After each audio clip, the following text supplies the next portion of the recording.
Comunidad Cristiana El Redil, un lugar de refugio para ti.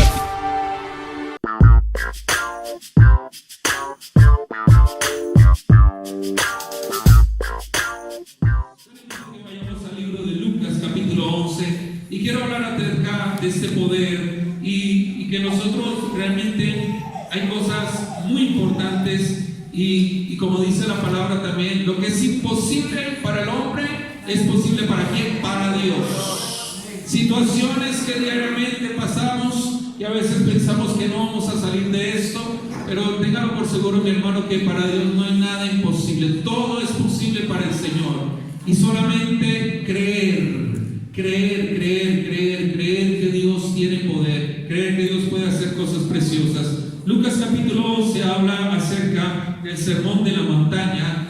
Lucas capítulo 11 es el mismo texto que está en el libro de Mateo capítulo 6, que está dentro de la ética de Cristo, que sería capítulo 6 del capítulo 5 al capítulo 7 en el libro de Mateo. ¿Y por qué coloca precisamente en este sermón de la montaña acerca de la oración? Porque la oración siempre tiene que ser el centro de todo evento. La oración siempre tenemos que estar acompañados de oración, fortalecidos en oración.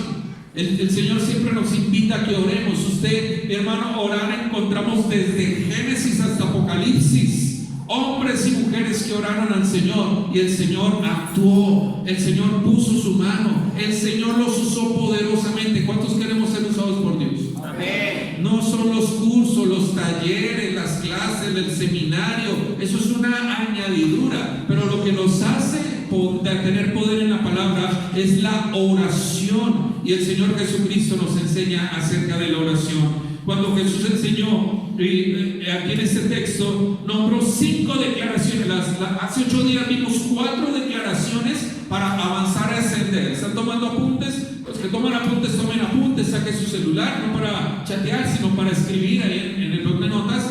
Tome apuntes porque eso es importante, ¿sí? Y no se nos va a olvidar. Sí, vimos 3 declaraciones la semana pasada de avanzar y ascender. Hoy voy a enseñar 5 declaraciones que encontramos en este libro de Mateo capítulo 11, del versículo 1 hasta el versículo 13, 5 declaraciones que generan el poder de Dios, que nos invita a que nos pongamos y pongamos estas declaraciones en práctica diariamente. 5 cosas que le voy a enseñar, 5 palabras, 5 declaraciones que al ponerlas en práctica vamos a ver la gloria de Dios. Y vamos a aprender a llevar la vida cristiana como cristianos. ¿Cuántos somos cristianos? Amén. Vivamos como cristianos, hablemos como cristianos, pensemos como cristianos, porque los cristianos, mis amados hermanos, venimos de esa descendencia espiritual, porque fuimos comprados a precio de sangre y el Espíritu Santo está en nosotros. ¿Cuánto lo creemos así? Entonces tenemos que aprender a hablar como hijos de Dios, a proclamar como hijos de Dios, a declarar como hijos de Dios, a profetizar si es necesario como hijos de Dios, porque en Él hay poder. El poder, ¿a quién se lo dio? A la iglesia. Allá en el Pentecostés el Señor le dio un poder especial a la iglesia, que no tenemos que tenerlo guardado, sino usarlo. Pero ese poder se vuelve autoridad cuando caminamos rectamente con el Señor. Amén, iglesia. Entonces la pregunta que hoy voy a hacer es: ¿sabemos orar? ¿Sabemos orar? ¿Realmente sabemos orar? Dice el versículo 1: aconteció que estaba Jesús. ¿Qué estaba haciendo el Señor Jesús? Bonito que no me destapan esto. ¿El Señor cómo estaba? ¿En dónde? En un lugar. Se dice que muy habitualmente Él oraba en el Monte de los Olivos. ¿Qué había en el Monte de los Olivos? Pues olivos, que era el lugar favorito del Señor. Él tenía un lugar favorito, que era el Monte de los Olivos, o también el desierto. Se apartaba al desierto a orar, se apartaba al monte a orar, y se refiere a ese Monte de los Olivos. Entonces aconteció que estaba Jesús orando en un lugar, y cuando terminó, uno de sus discípulos le dijo: Señor, enséñanos a orar, como también Juan enseñó a sus discípulos. La pregunta es: ¿cuánto y cómo estás orando? ¿Cuánto tiempo te dedicas a orar? ¿Sí? Una oración efectiva, yo no estoy diciendo pase 3, 20 horas, 6 horas, 4 horas, clavado en la oración. No, una oración efectiva es la oración que hago de un corazón agradecido, un corazón que está decidiendo escuchar la voz de Dios y que actúa conforme a lo que ora. Por eso es necesario que cuando leamos la palabra, cuando leemos, estudiamos la palabra, oramos en base a la palabra. Eso es una oración efectiva, porque son las palabras escritas en la Biblia, y esas palabras escritas son las que nos direccionan hacia donde Dios nos quiere llevar. Cada vez que usted haga su devocional, mi hermano, lea la palabra, ore conforme a la palabra, ¿sí? Ore conforme a la palabra.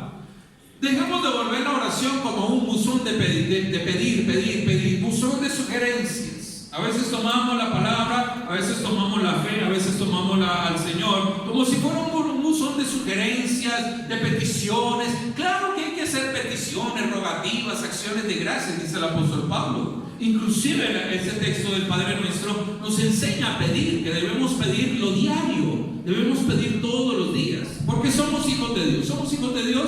Claro que sí. No podemos ir ante el Padre en vergüenza, pero que no necesariamente nuestras oraciones se conviertan solo en pedir, no, sino que también nuestras oraciones pueden ser acciones de gracias, pueden ser oraciones de intercesión, pueden ser oraciones de clamor, de llenura de Dios, de orar por la gente, de orar por el barrio, el vecino, de orar por la ciudad, de orar por los pastores.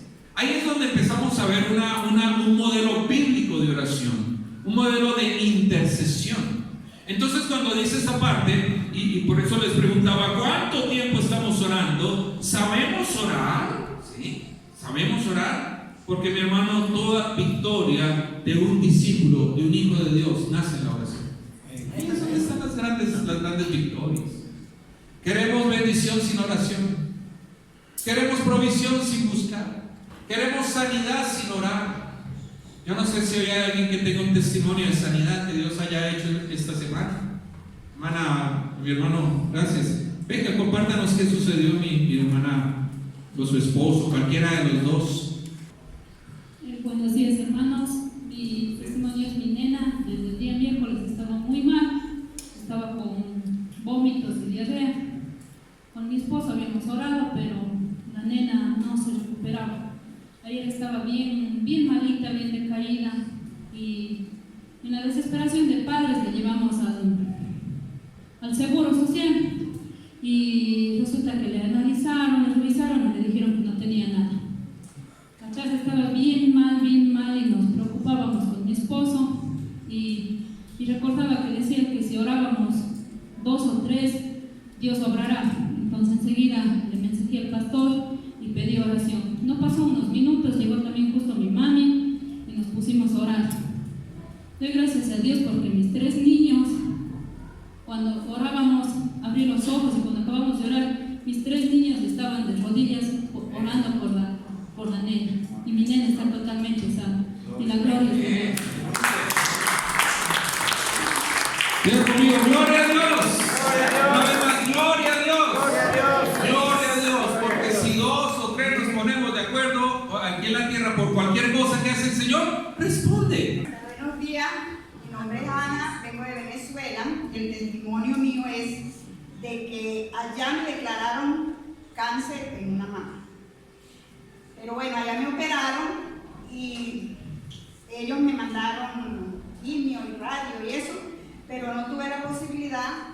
Mi hija me trajo acá y vine y me trajeron acá, y entonces aquí los médicos me examinaron, mandaron a hacer exámenes otra vez de nuevo todos, y ellos no se explican qué pasó ahí porque no me salió nada. Para la gloria de Dios, yo he orado antes de operarme y de todo, y le he tenido fe en Dios, y le sigo teniendo, y le pido, y la honra y la gloria sea para Él, porque me ha sanado. Estoy sana. Dios mío, gloria a Dios. Gloria a Dios. Gloria a Dios. Mira lo que hace el poder de la oración. ¿Sí? Yo me acuerdo que la hermana Ariani, su hija, nos había pedido en el grupo que oráramos, que intercediéramos, estuvimos orando, y miren que Dios puede sanar, porque lo que es imposible para la ciencia es posible para Dios. Amén. Denle un aplauso al Rey de Reyes. Yo la pregunta es, ¿cómo estamos orando? ¿Cómo estamos orando? Porque cuando oramos no tenemos que dudar, ¿sí? Porque la duda es lo que mata la oración. Uno puede haber pasado orando todo el tiempo, pero al final duda de qué sirve. Cuando oramos tenemos que creer. Yo creo que podemos también abrir nuestra mente y ver lo que viene hacia adelante, como lo aprendimos hace 8 días. Pero la oración, mi hermano, toda oración tiene respuesta. Y siempre les he enseñado que cuando oramos algo tiene que pasar, algo tiene que suceder. Primera declaración que habla este texto y que debemos ponerlo en práctica. La primera declaración lo encontramos en el versículo 5. El Señor Jesús pone una parábola, una historia. Ahí es donde nombra las 5 declaraciones. Y mira lo que dice acá. Les dijo también, en forma de enseñanza, en forma de parábola, les dice lo siguiente: ¿quién de vosotros que tenga un amigo? ¿Cuántos tenemos amigos? ¿Quién de vosotros que tenga un amigo va a él a medianoche y le dice: amigo, préstame 3 panes? ¿Cuál es la primera declaración? Escriba ahí o subraye: va a él.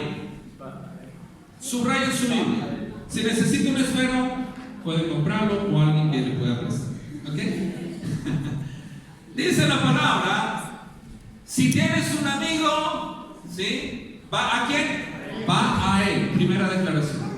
Es una declaración que tiene una intencionalidad.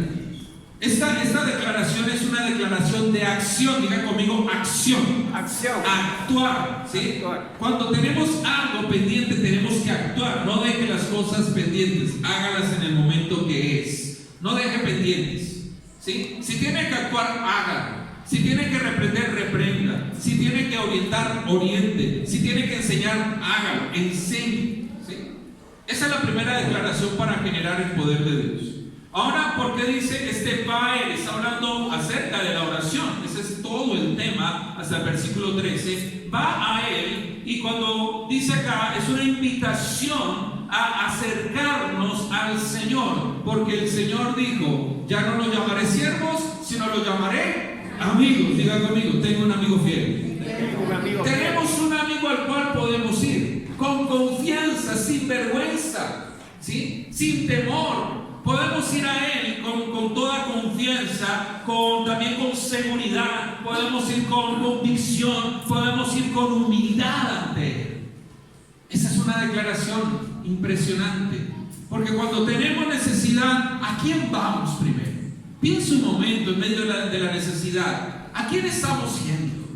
Dice la palabra, Salmo 121: mi socorro viene ¿de quién? Del Señor. Los judíos sabían muy bien que en medio del desierto, en medio de la caminata para ir a la ciudad santa, sabían que el socorro viene de Él, que el buscarle a Él era una garantía de seguridad, era una garantía de libertad y era una garantía de protección. ¿Ven, iglesia? Cuando vamos a Él podemos estar confiados. Yo no entiendo por qué a veces cuando la iglesia o personas de la iglesia o personas cristianas cometen un pecado y en vez de acercarse a Él se alejan de Él como con vergüenza. El enemigo es el que pone esa vergüenza. Pero cuando cometemos pecado, Él es fiel y justo para perdonar nuestros pecados y limpiarnos de toda maldad. Si hemos pecado, no te alejes de Dios. Hay personas que pecan y se alejan de la iglesia, no vuelven, y yo lo viví hace muchos años, 24 años atrás. Ya cristiano, cometí un pecado, ¿sí? Volví a recaer, y yo no quería saber nada de la iglesia, no quería saber nada de nadie, ni que me hablaran de Dios, me sentía avergonzado. Y mi mamá espiritual vino y habló conmigo, y me dice: tienes que ir con confianza a Él, porque todos pecamos, eres un bebé espiritual, y los bebés espirituales se equivocan mucho. O dígame si no. Cuando un bebé nace, y algo que yo enseñaba, y me gusta poner este ejemplo, cuando se hace su primer popó, ¿sí? ¿Cómo reaccionamos cuando vemos a nuestro bebé haciendo el primer popó?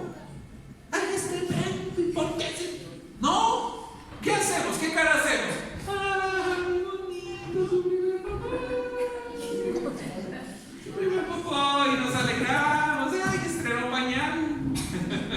¿Sí? ¿Pero por qué? Porque es un bebé y seguirá siendo hasta que que aprenda a dominar sus esfínteres. ¿O no es así? ¿Cierto? Ya de grande, 4 o 5 años, ya es otra cosa. ¿Cierto? Pero así en la vida espiritual, en el camino de fe, comenzamos como bebés espirituales. Y cuando estamos como bebés espirituales, no voy a decir, vamos a hacer popó, sino vamos a cometer equivocaciones, nos vamos a equivocar. Y la vida también nos vamos a equivocar. Pero cuando nos equivoquemos o pequemos, diga conmigo, ve a Él. Ve a Él. Y diga conmigo, voy a Él. Voy a Él. Eso es una declaración de poder. Es una declaración que genera el poder de Dios. Porque sé que Él es mi fuente, que Él es el agua viva, que si tengo sed puedo ir a beber de Él, que si tengo problemas puedo acercarme a Él, que si estoy en crisis, que si estoy estresado, fatigado, cansado, Él me dará descanso. Gloria sea nuestro Dios. Él nos da descanso. Entonces podemos ir confiadamente a Él, no sentirnos avergonzados. Eso es lo que quiere Satanás hacer. Pero una de las grandes cosas que hizo el Señor y que generó mucho poder fue morir en la cruz por cada uno de nosotros, limpiarnos, restaurarnos. Él es nuestro amigo fiel. Denle un aplauso al Rey de Reyes y Señor. Diga conmigo, busqué a Jehová. Busqué a ¿Qué Jehová. hizo el salmista? ¿Qué hizo? Fue a Él. ¿Cierto? ¿Busqué a quién? ¿A quién buscó? A la cooperativa ayer, al chulquero, al médico. ¿A quién buscó? Jehová. Primero ¿a quién tenemos que buscar? Al Señor. Nuestra primera y única posibilidad, lo primordial tiene que ser buscar al Señor. ¿Y qué pasó ahí? Y Él me oyó y me libró de todos mis. Mi hermano, cuando buscamos al Señor, Él nos oye. Y si sabemos que Él nos oye, tenemos las peticiones que le hemos pedido. Libro de Santiago. Número 2, encontramos otra declaración. La actitud debe ser buscarle a Él. Número 2, segunda declaración, versículo 8. Os digo que aunque no se levante a dárselos por ser su amigo, ¿qué va a pasar? Por su importunidad se levantará y le dará todo lo que necesita. Diga conmigo, irrumpir. Segunda declaración. Bueno, aquí lo dice, yo lo tomé de otra versión también, pero aquí dice importunidad, ¿cierto? Primera declaración es, va a Él. Segunda declaración, diga conmigo, importunar. ¿Qué es eso de importunar? Cuando vemos esta palabra, importunar es irrumpir, molestar, ¿sí? Atreverse, arriesgarse, etcétera, etcétera. Importunar. Como cuando uno está conversando, está bien concentrado, conversando con la pareja o con una persona y entran los hijos, importunan. ¿O no le ha pasado que a la madrugada a sus hijos pequeños, usted está en un sueño tan rico y de pronto le abren la puerta y se meten en la cama? ¿Y usted qué hace? No, se los coge, los abraza, ya duerma ahí. ¿Sí o no? ¿Por qué? Porque son cosas inoportunas. Y nosotros tenemos que aprender a ser inoportunos. Por eso dice que debemos buscar al Señor en todo tiempo. O Él se va a enojar porque lo busques. Dios no se va a enojar. En el cielo, cuando usted clama, hay una respuesta de Dios. Jeremías 33:3. Clama a mí, yo te responderé. Cuando, mi hermano, todo el tiempo podemos infortunar. Este hombre se le dieron las cosas, ¿por qué? Porque importunó, porque se atrevió, porque fue a Él, fue al amigo. Como hijos de Dios tenemos que aprender a ser importunar, ser atrevidos, ser arriesgados. Como Jairo, recordemos a Jairo. ¿Quién era Jairo? Jairo era un hombre importante. Su hija estaba muriendo, su hija estaba enferma. El Señor Jesús estaba caminando y una mujer también irrumpió. Y en ese momento, cuando vino Jairo ante él, ¿qué le dijeron a Jairo? No le molestes más al maestro. Nunca Jesús, escuche bien, nunca Jesús le dijo, Jairo, no tengo tiempo para ti. Jairo, espera porque tengo otro asunto pendiente. ¿Sí? No. Cuando Jairo fue inoportuno, cuando Jairo interrumpió, movió el corazón de Dios. Aprendamos a interrumpir también. En cualquier actividad, cualquier situación, mi hermano, el cielo está abierto las 24 horas, 24/7.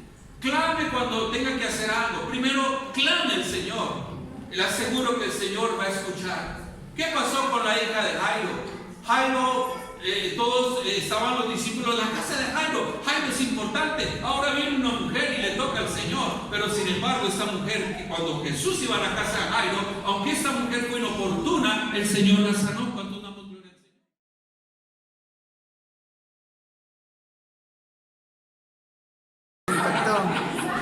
O sea, aprender a orar bien en realidad. O sea, a veces nosotros creemos que oramos, pero no lo hacemos de la forma correcta. Llegar para comunicarnos con nuestro Padre Celestial, en realidad tenemos que saber orar y estos cinco temas, 5 reglas que hoy día aprendimos es lo que en realidad fue de impacto. Lo que más me impactó fue la presencia de Dios, el amor que tiene el pastor para predicar y cómo transmite el mensaje y cómo se da a entender y se siente la presencia de Dios en esta casa. Que Dios siempre escucha las peticiones de uno y yo creo que la palabra de Dios hoy fue clara en ese sentido y si nosotros buscamos, llamamos o acudimos a Él, Dios nos responderá. Sabe que sentimos que el Espíritu Santo de Dios está en esta comunidad, que el pastor está siendo usado para los propósitos de Dios y esperamos que ese mensaje de que Dios vive y está con nosotros y estará siempre, ese mensaje lo tomemos en nuestra mente y en el corazón y que los frutos que Dios quiere en nosotros sean vistos. Comunidad Cristiana El Redil, un lugar de refugio para ti.